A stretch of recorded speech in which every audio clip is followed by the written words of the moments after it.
Gervonta Davis just crazily offered Jake Paul out for a fight.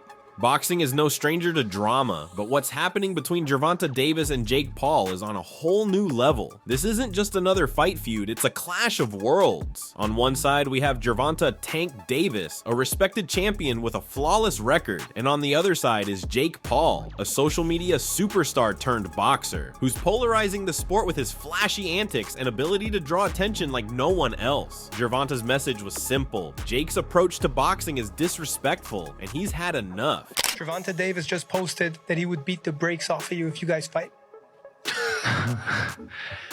Yeah, I mean, I'll be down.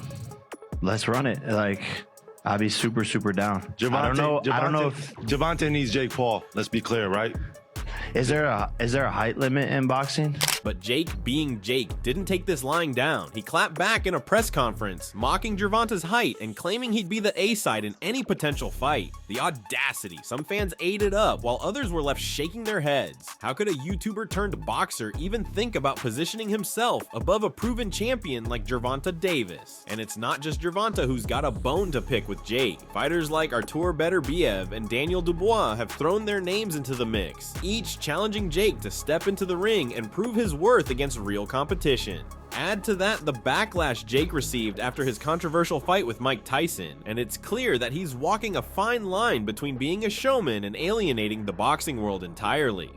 Man been boxing for 12 years, has over 100 fights between amateur and pro, and fought on my undercard. Ha ha ha, I'm gonna have Nakiza talk to Frankie Warren and get you in line for the throne. Unlike Artur, at least you have a few thousand fans. David, we were talking about Jake Paul earlier. He has his eyes at 175 champion Beterbiev now, and Daniel Dubois wants to fight him. I'm curious, what would a fight between you and Jake look like? Would it get out of the first round, or? Jake is my friend, but I don't know. What do you think would win?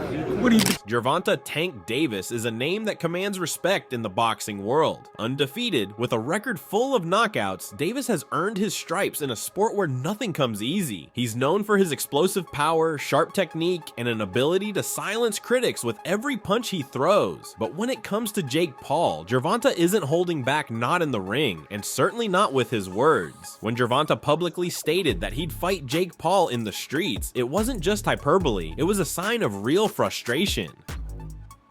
For years, Jake has been climbing the boxing ladder in his own way, fighting a mix of celebrities, MMA fighters, and aging legends. And while he's undeniably brought attention to the sport, he's also rubbed many of its purists the wrong way.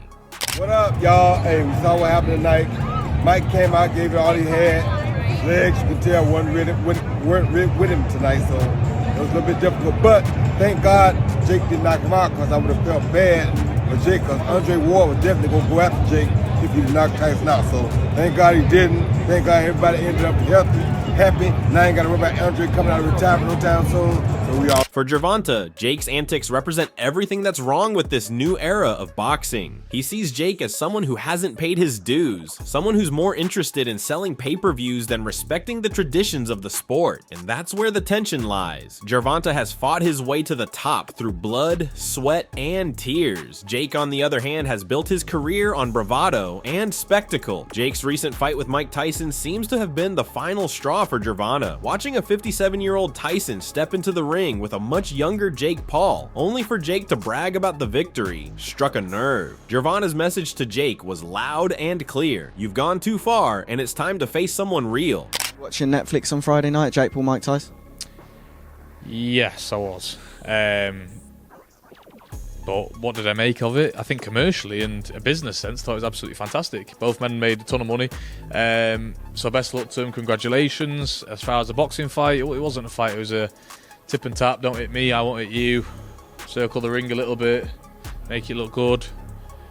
But let's not forget who Gervonta Davis is. This isn't just some fighter looking for attention. This is a man who's known for letting his fists do the talking. A champion who's knocked out 27 of his 29 opponents. If Jake were to step into the ring with Gervonta, the odds wouldn't just be stacked against him, they'd be overwhelming. And yet, it's not just about who would win. It's about what this fight represents. For Gervonta, this isn't just a chance to shut Jake up. It's an opportunity to stand up for boxing itself. But will Jake rise to the challenge? Or will he keep dodging Gervonta's callouts while claiming to be the king of the ring? With your subscription, right? It wasn't pay-per-view. And B, pretty good night of fights leading up to that point. And what did you want? Did you want Tyson to get brutally knocked out? Did you want him stretchered? Because guess what? Those same people would have said, oh, he murdered him. He murdered him. What did you want? You wanted Tyson to knock out Jake? And then they would have said, oh, the fix is in. Or something. Like, it's a lose-lose. But ultimately, what I think people are missing is that was 65 million households around the world watched boxing on a Friday night on Netflix on the biggest streaming platform. No one got hurt. It was somewhat competitive to a degree. Where's the problem? That's the part that I don't understand. Where's the problem? If there's one thing Jake Paul knows how to do, it's stir the pot. After Gervonta's fiery comments went viral, Jake wasted no time firing back. At a press conference packed with reporters, Jake walked in with his signature confidence. Some would call it arrogance, and turned the moment into a spectacle. Height limit in boxing, he said with a grin, sending the room into a mix of laughter and awkward silence. It was a jab aimed squarely at Gervonta's 5'5" frame, and while some fans found it funny, others called it disrespectful. But for Jake, it wasn't just a joke, it was a calculated move designed to shift the narrative and keep the attention on himself. Jake didn't stop there. He doubled down, claiming that he'd be the A-side in any negotiations with Gervonta. In boxing terms, being the A-side means you're the bigger draw, the one who brings in more fans, more money, and ultimately calls the shots. For Jake to say this about Gervonta, a proven champion, was nothing short of audacious. About what happened with Mike Tyson, what do you think the blowback from that victory that he had last Friday night will be? Well, you know, Jake Paul has shown that he has the ability to generate revenue. And that's why I'm sure that most of these top guys in and around that weight class, Saturn Boss Man, in and around that weight class is looking forward. That said, the idea that Gervonta needs Jake feels like a stretch. Gervonta has spent years building his reputation in the ring, taking on tough opponents and proving himself against the best. Jake, by comparison, is still seen by many as a novice, a showman who's good at selling fights but untested against real competition. Jake's response didn't sit well with everyone. Critics were quick to point out the arrogance of his claims, calling them a slap in the face to fighters who've dedicated their lives to the sport. But that's exactly what makes Jake Paul so polarizing. He knows how to keep the spotlight on himself, even if it means ruffling a few feathers along the way. Gervonta Davis isn't the only one who's had enough of Jake Paul. Over the past year, Jake's antics have put him on the radar of several high-profile fighters, each eager to test his mettle in the ring. Among them are two particularly dangerous names, Artur Beterbiev and Daniel Dubois. Fight. I mean, is that serious? Like, where are we at? Where are we at with that? Oh, look, you know, no one can offer any fights on behalf of Daniel except me and Queensbury. That's number one. Number two, would we do that fight in a heartbeat? Would Jake do it? No, I don't think. It's certainly not ready to be fighting a Daniel Dubois. But you know what? It is what it is, and Daniel's next fight, he's been up the office today, and Daniel's next fight will be sorted out very, very soon, as we said at the start of the interview. Artur Beterbiev is a fighter who needs no introduction. With an undefeated record and a reputation as one of the hardest punchers in the sport, Beterbiev is a nightmare matchup for anyone. So when he expressed interest in fighting Jake Paul, fans were quick to point out the obvious. Jake wouldn't stand a chance. Beterbiev's power, precision, and experience make him a completely different level of opponent than anyone Jake has faced before. Then there's Daniel Dubois, a heavyweight contender known for his knockout power and aggressive style. Unlike Beterbiev, who's more reserved in his callouts, Dubois took to Instagram to issue a direct challenge to Jake. His message was clear: step into the ring and let's see what you've really got. Dubois' promoter, Frank Warren, didn't hold back either. Jake would be in a lot of trouble, Warren said in an interview, making it clear that Dubois wouldn't be pulling any punches. The implication was obvious. If Jake takes this fight, it could end very badly for him. You know, he's gone from being a YouTuber to actually taking out a licensed box. He's fought licensed fighters. He fought Tommy Fury, got beat in a, I'd say it's a very close contest, but there weren't a lot in the fight at a certain stage of it. And he's done brilliant well. What he's done, he's monetized his, if you want to call it, notoriety of his former background as being, was it a prankster or candid camera, as we called it in my day. he's done all those, he's done that brilliantly and very cleverly. And you know, the fight that they did, or the event, I should say, they did at the weekend, was a bloody good event. There was some good fights on the card. The main event was what it was. And would he fight Daniel Dubois? If he did, I'm being very honest, if he did, that would probably be the end of his career as a boxer. He's not ready for a Daniel Dubois. What's surprising is Jake's reaction to these callouts. While he's been quick to dismiss Gervonta with jokes, he seemed more open to the idea of fighting Dubois. It could happen, Jake said when asked about the challenge, leaving fans to wonder if he's serious or just keeping the hype alive. Jake Paul's fight with Mike Tyson wasn't just another event, it turned into a flashpoint for heated debates among boxing fans and professionals. The bout, which many had been skeptical of from the start, sparked outrage once the dust settled, and it wasn't just about the fight itself. It was about what happened afterward and how Jake handled his win. From the moment Jake stepped into the ring with Tyson, the pairing raised eyebrows. Mike Tyson, a name synonymous with power and dominance, was no longer the fighter he used to be. At 57, he was taking on a much younger Jake Paul, who had made a name for himself in a completely different era of boxing. A lot of people that watch the fight don't really watch boxing, so they probably thought the 58-year-old Mike Tyson was going to be the 18, 19-year-old Mike Tyson that they saw back in the day and was going to absolutely destroy Jake Paul, not realizing that he is, well, Mike Tyson is an OAP. He's an old man and had no right to be in the ring. And Jake Paul is in his prime. Drink prime. So it was... I thought it was just, the whole thing was embarrassing, especially that Jake took the fight. The fight didn't deliver what fans had hoped for. Tyson, though still a legend, couldn't match the energy or speed he once had. Jake took the win, but it wasn't celebrated the way a victory normally would be. Fans and boxing pros alike were upset, not just because of the fight itself, but because of how Jake reacted afterward. Rather than showing gratitude or respect for Tyson's legacy, Jake's post-fight remarks turned heads for all the wrong reasons. He claimed that he had held back because of a minor ankle injury and suggested that he went easy on Tyson out of respect. To many, this felt like an unnecessary dig, downplaying Tyson's effort while making the win all about Jake's own supposed generosity. If that wasn't enough, Jake's behavior after the fight added fuel to the fire. Instead of honoring the moment, he boasted about the difficulty of fighting with his injury, making it seem as though his victory was a monumental achievement. For fans who had tuned in to see Tyson show a glimpse of his old self, Jake's comments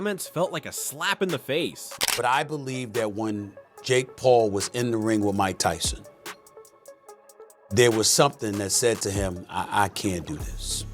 I'm not going to try to knock him out. He's Mike Tyson. He's 58 years old. He's 31 years older than me. I know I can take him. I don't need to do this. And for those who would question it, I will remind y'all that there have been moments in boxing where we've seen fighters exercising compassion. I remember when Larry Holmes reportedly cried because of how he was beating up on Muhammad Ali, praying that he wouldn't get up. He wouldn't get up and he wouldn't come out to fight. But the real uproar came from professional and retired fighters. Many of them, including big names in the sport, took to social media and interviews to express their frustration. They accused Jake of disrespecting Tyson's legacy and, by extension, the sport itself. They didn't just see Jake as someone who beat an older fighter. They saw him as someone who had used the fight as a stepping stone without giving credit where it was due. What's clear is that Jake Paul didn't walk away from this fight with the respect of the boxing community. If anything, he left with a bigger target on his back. Fighters close to Jake's age and size began lining up to challenge him, eager to see how he'd fare against someone who wasn't decades past their prime. If there was one detail that truly set people off after Jake Paul's fight with Mike Tyson, it was the payday. Reports quickly surfaced that Jake walked away with double the amount of money that Tyson earned. For many, this was the tipping point. Channel Jake Paul and Mike Tyson are going at it this Friday night in 8 2-minute rounds. Jake Paul apparently is getting $40 million.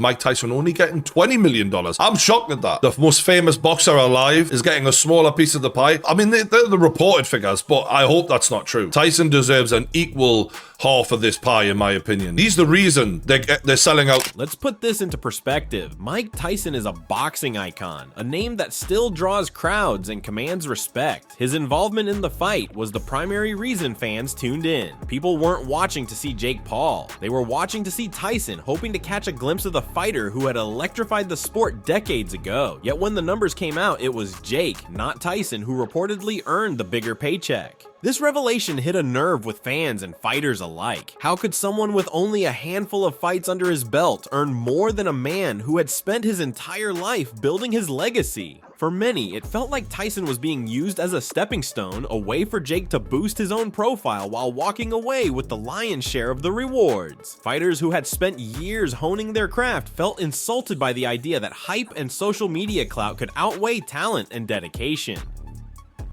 To them, Jake's payday was a symbol of everything wrong with modern boxing, a shift away from merit and toward marketability. No, who said that? Is it true that you made $170 million from this fight? That's not true. I made a lot of money, the most money I've made ever. But what are you gonna buy with the money? Probably a ranch. Whoa. Like a big piece of property. For Jake, the earnings controversy wasn't just about money, it was about perception. He may have walked away with a bigger paycheck, but he also walked away with even more critics, many of whom are now demanding that he prove his worth in the ring against real opponents. For Mike Tyson, the fight against Jake Paul wasn't just another payday, it was a chance to step back into the ring and show the world that he still had something left. And while the fight didn't turn out the way many had hoped, Tyson walked away with his health intact and a substantial paycheck in hand. Fans were relieved to see Tyson avoid serious injury, especially given the concerns surrounding his age and physical condition. But for many, the fight left a bittersweet taste. It wasn't the triumphant return they had hoped for. Instead, it felt like a reminder that even legends have their limits. As for Jake Paul, the fight with Tyson has left him in an interesting position. On one hand, he's now one of the most talked about names in boxing. His ability to draw attention and sell fights is undeniable, and his win over Tyson has only added to his profile. Talking about me fighting Jake Paul, man. You talking about that? Huh? I'm an old man now. I've been retired 7 years. I ain't touched a boxing gym in 7 years. Why y'all want me to fight Jake?